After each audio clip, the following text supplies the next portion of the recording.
Good evening, guys. नै जोङो दैबुकी रामसियारि आब'आ मागो दाननि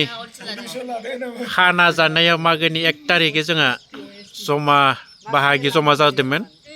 बेयाव मेथाइ रोजाबनानै जोंखौ गोजोन होनो नागिरदों।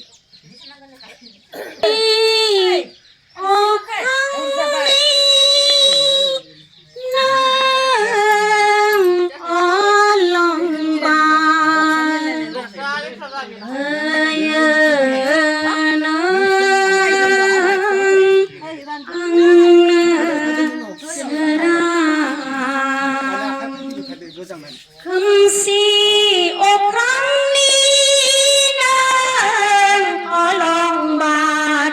होयो नों आंनो सोरां नोंनो आंनि थुलुंगा गोजोन बेरा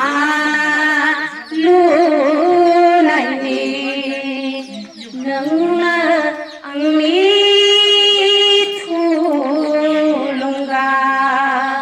गोजोन बेरा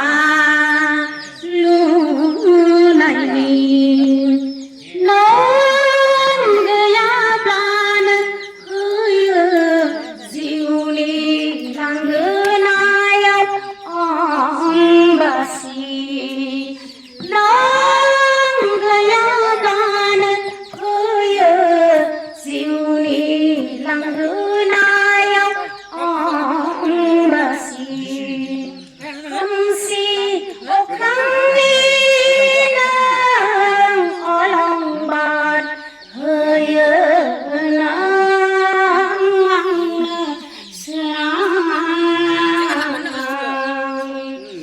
नै अनसुला सिबिगोन आं नोंखौ अरायबो नै अनसुला सिबिगोन आं नोंखौ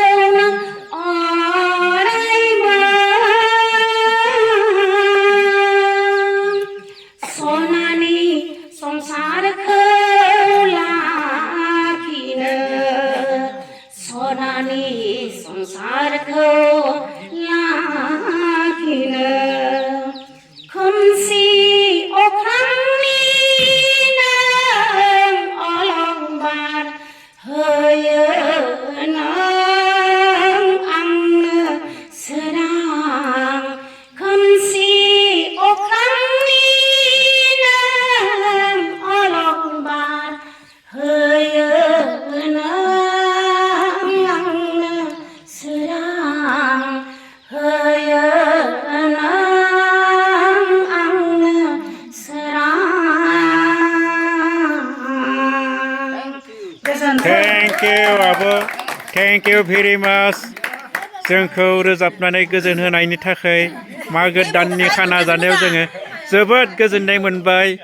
बे माखा रायजोफोरजों गासैबो जोङो खोनानानै बहुद गोजोननाय मोनबाय आरो दोंसे रोजाबबावनो थियारि जादों बेसोरा थिगानो दोङो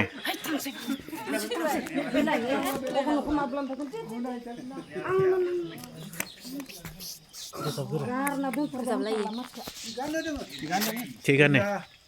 बरिया सुपार हिट माथो एख'आनो जायाखै माथो सोलायलाङा थिगैनो थायो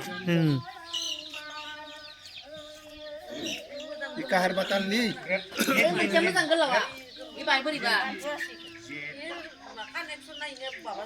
थेंक इउ खेबसे थेंक इउ